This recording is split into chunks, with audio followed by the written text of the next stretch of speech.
Decisions in the country. This march on Monday is already having a powerful effect on public opinion. First, here's ABC's Michelle Norris. All across the country, there are signs that black men and boys are preparing to descend on Washington for the Million Man March, an event that is being billed as a day of atonement, prayer, and inspiration. At the crack of dawn, there's going to be black sunshine all over the nation's capital. The march has sparked interest among a wide cross-section of men, drawn by the idea of coming together in a massive show of solidarity and self-determination at a time when so many black men are plagued by drugs, crime, and unemployment. I'm marching to support the black man and his family. It's about getting the families back together. But if that's the organizers' goals, the fact that women were not invited has stirred controversy. I don't feel women should be excluded. I think if women understand and support the cause, I don't see why they can't be there. If it lives up to its name, the Million Man March could be the largest demonstration ever held in Washington. And the fact that it falls on a workday creates great potential for traffic tie-ups and gridlock. Depending on how many people come, it very well could almost effectively shut down the city. To avoid that, the city's subway system is planning to run extra trains, as is Amtrak. Interest in the march is so great that the impact could be felt far beyond Washington. Some school districts across the country are canceling bus service for Monday because so many drivers are headed to Washington. This Monday, we plan to stand up and do what is right. Organizers say the event should be treated as a spiritual holiday in the workplace, and black men who can't make it to D.C. are encouraged to take the day off and refrain from spending money in white-owned businesses. There is no reason why people that work around the country for municipal governments or state governments and others should not be permitted to take it as a religious holiday, as people from other religions are allowed to do on their religious holidays. Organizers say that more than 11,000 buses are headed to Washington from just about every corner of the country. But despite the turnout, the real measure of success will be what these men do with all this energy and political motivation once they return back home. Michelle Norris, ABC News, Washington. At the center of this demonstration or manifestation is the spiritual and political leader of the black Muslims, Louis Farrakhan.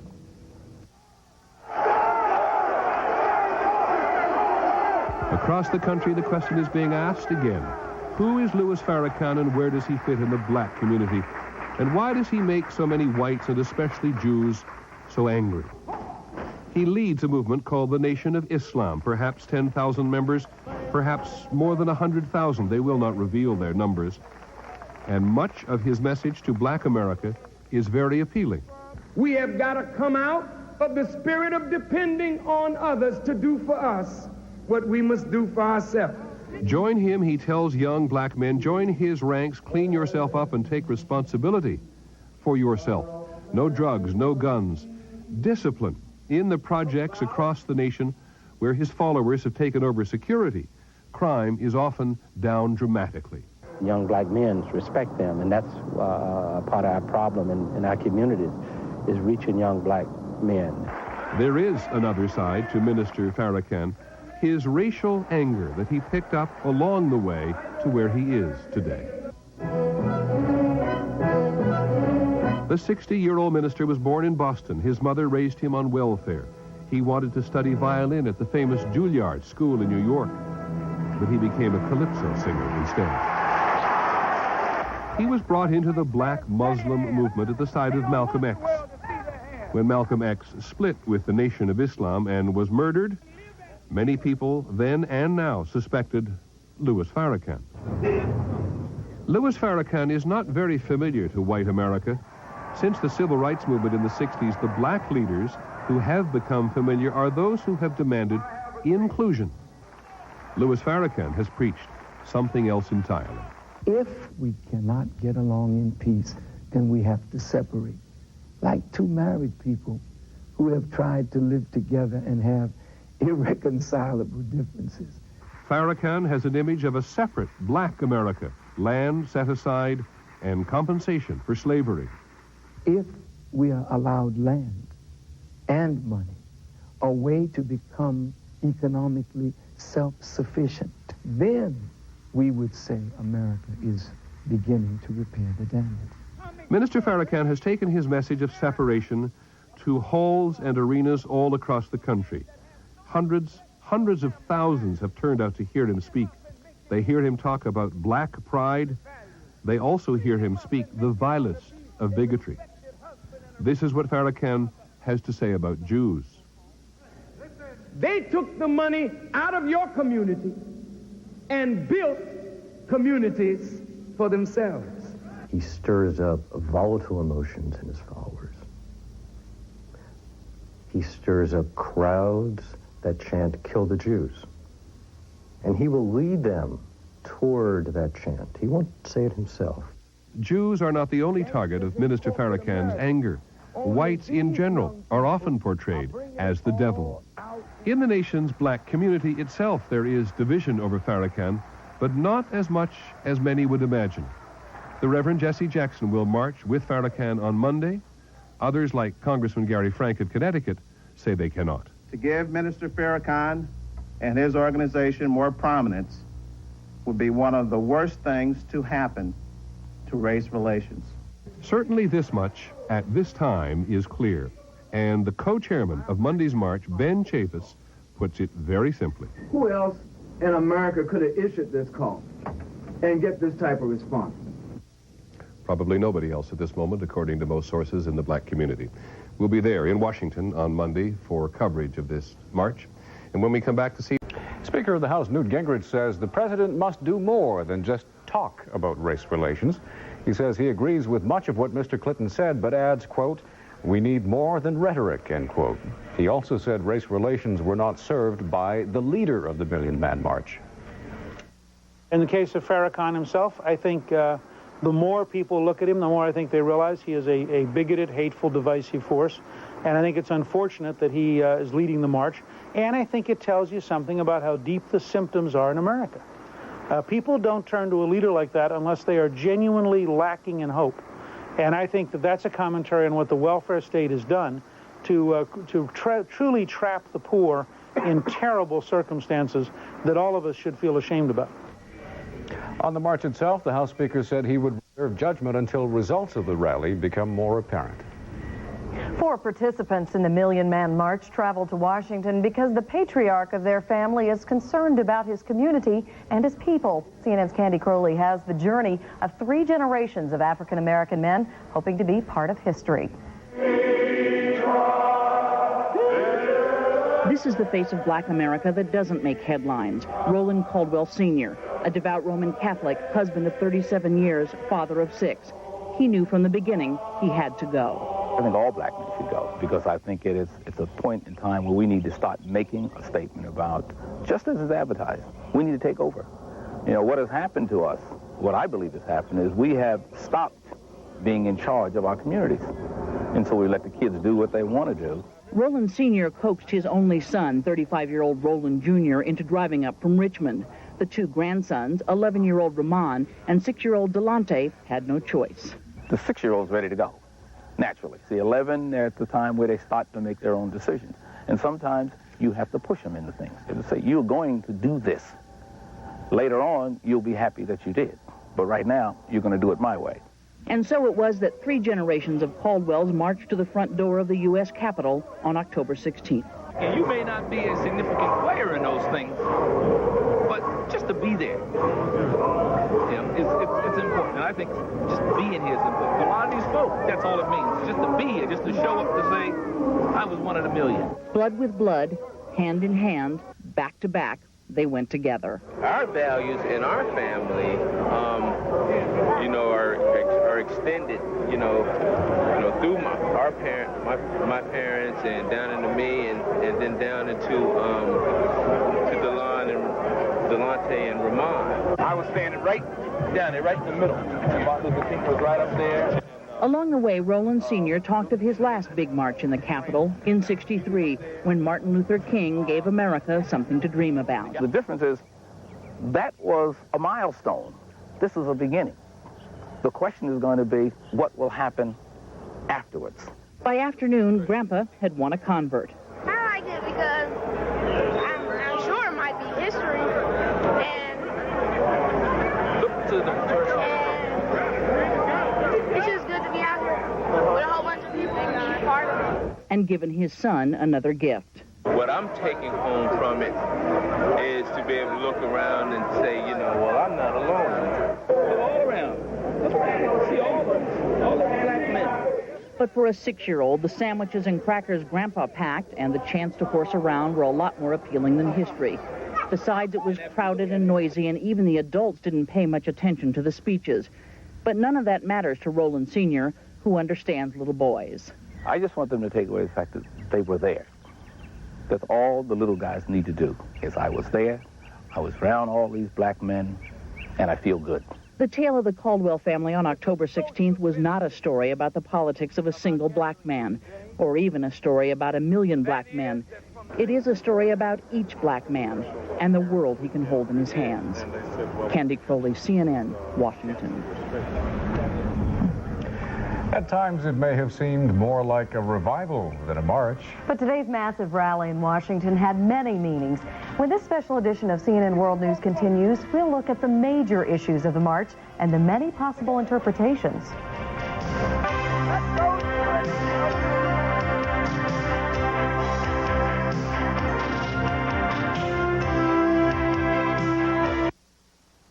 In Germany, there is no word for gonzo.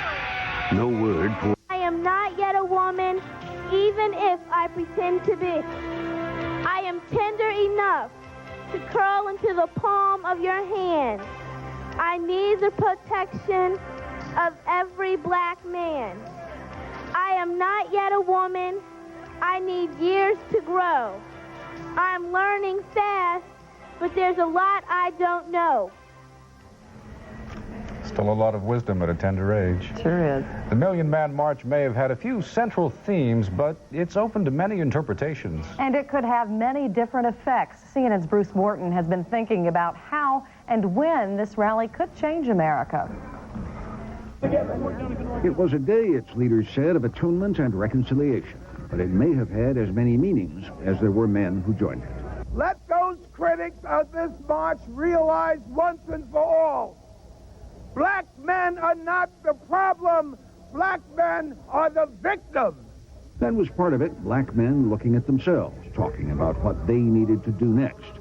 Most earlier demonstrations were aimed at the people inside the Capitol or the White House. The civil rights marchers wanted civil rights bills and got them. The anti-war marchers wanted to end the war, and it did end, finally. It's time to empower our own people. This gathering was aimed at the black men who joined it and at the rest of the country which watched. As for the men who were here, the orators talked about the need for independence. We can go forward. The need to do more about families, about wives and kids. As for those whites who watched, a lot of the speakers blamed white racism for the sad state of relations between the races. And there is probably enough blame to go around. But reporters on the mall said you often couldn't hear the speakers and that what was happening was black men talking to each other, talking common problems, common hopes, talking with people like themselves from other parts of the country. The real effect of this gathering may not be known until we know what effect all those conversations have. Help us to check ourselves. Black men could go home and, for instance, register the 8 million unregistered blacks to vote. They could go home and opt out of politics, which is biracial, and work instead on black institutions, churches, clubs, whatever. White watchers will react to whatever the black men do, either with respect and by being helpful where they can, or by retreating in their turn into separate white institutions. Probably most white and most black Americans share a goal. Make America! America! For all its people! But Americans may disagree about how to do that. Separate institutions or working towards shared equality among equals. This was no doubt a big event, big enough so that we won't know for a while just what its effects will be. Bruce Morton, CNN, Washington.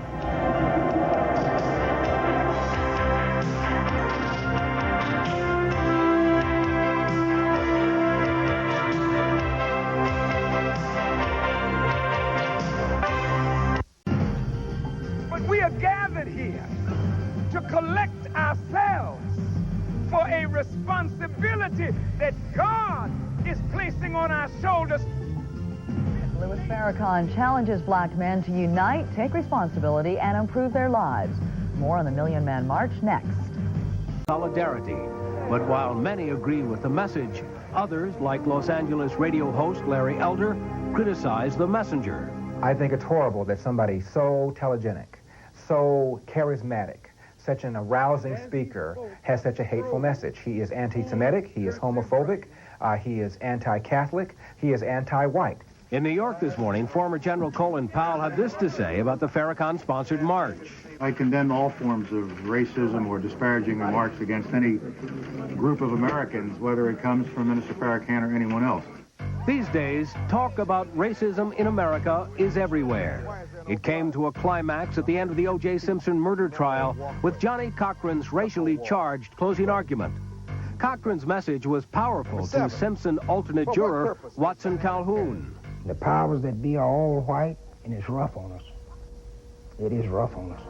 From the passions that surface today in Washington, it is clear that our country still struggles to be united. But tonight, we can at least be hopeful that someday we will judge each other by the content of our character. Louis Farrakhan, but not from the march itself. For others, the quandary is whether to join the march, as Randall Pinkston reports.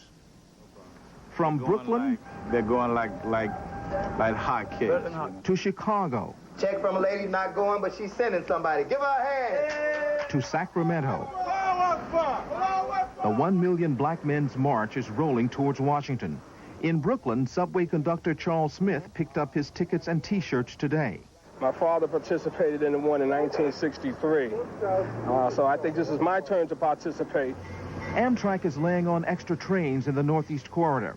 Traffic controllers in the Washington metropolitan area expect 11,000 buses. No estimate on how many will come by car. One sure bet, gridlock. People should expect tremendous traffic problems on Monday morning.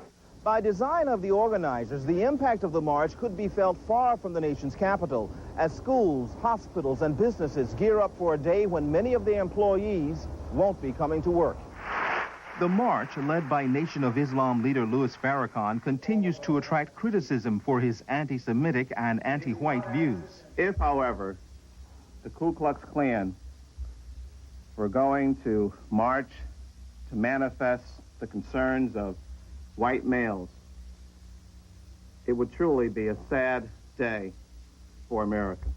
The all-male march also drew fire from a radical voice of the 70s. No march, movement, or agenda that seeks to make women lesser partners in this quest for equality can be considered a positive step. There's not been any political initiative that is without its critics. Organizers insist that come Monday, controversy will be replaced by celebration. Randall Pinkston, CBS News, New York. Beginning. The question is going to be what will happen afterwards. Good. So the march is over. Has the journey just begun? A big question hanging over the rally is, what's next? And we'll revisit some of the dramatic moments of the day.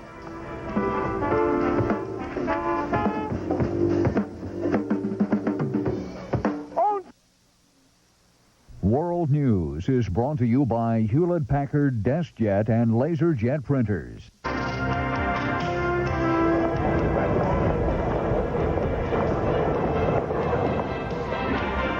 President Clinton spent the day far from the nation's capital and the march, but he still took the opportunity to address race relations, and his speech became a subject of commentary at the march itself. CNN senior White House correspondent Wolf Blitzer is traveling with the president. Thank you. The president's message on this day of the Million Man March was simple. America, we must clean our house of racism.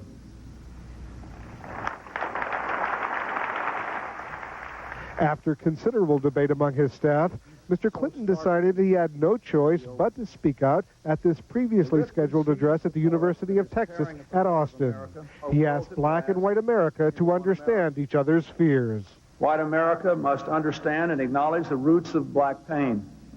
It began with unequal treatment, first in law and later in fact. On the other hand, blacks must understand and acknowledge the roots of white fear in America. There is a legitimate fear of the violence that is too prevalent in our urban areas. The president praised the stated goals of the marchers in Washington while condemning Nation of Islam leader Louis Farrakhan, the man who brought them there. 1 million men are right to be standing up for personal responsibility. But 1 million men do not make right one man's message of malice and division.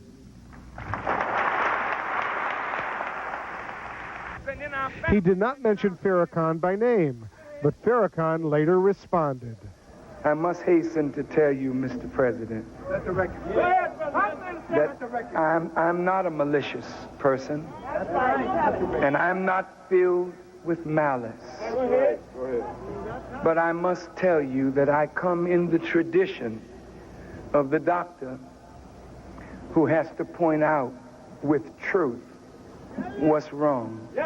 One civil rights leader complained the president should have condemned Farrakhan by name. Well, Mr. President, start being honest and start being candid and call this apostle of anti-Semitism and this apostle of black racism by name. Never before has America seen such a gathering of African-American men pledging to heal black America and in turn help heal all of America. Led by controversial Nation of Islam leader Louis Farrakhan, they prayed and sang in a rally of atonement and brotherhood. Here's Channel 7's Deborah Weiner. They came to be counted as 1 in a million. They came from many different places for many different reasons. Well, my son's 10 years old. Today I'm making an investment on his future. I bought my son so he can see history in the making. Fathers and sons, Muslims and Christians, young and old. It was a call from the controversial Nation of Islam leader Louis Farrakhan that brought them all together. But we are gathered here to collect ourselves for a responsibility that God is placing on our shoulders to move this nation toward a more perfect union. Farrakhan's past remarks about Jews and other ethnic groups have made him a divisive figure. Earlier today, President Clinton condemned Farrakhan, even as he praised the men participating in the march. 1 million men are right to be standing up for personal responsibility. But 1 million men do not make right one man's message of malice and division. Farrakhan insisted he has no malice and offered to open a dialogue with the Jewish community. You got pain, but we got pain too. You hurt, we hurt too. And ending the pain may be good for both and ultimately good for the nation. Many prominent black leaders attended the march, saying they supported its message of personal responsibility. Malcolm X's widow, Betty Shabazz, entertainer Stevie Wonder, civil rights leader Jesse Jackson, and the poet Maya Angelou. March organizers say more than 2 million men attended. The U.S. Park Police estimate the crowd at 400,000. The real question now is not how many men participated in the march, but what will they do when they get home? It is unclear if this is the beginning of a new movement or if it is just an isolated, though historic, event.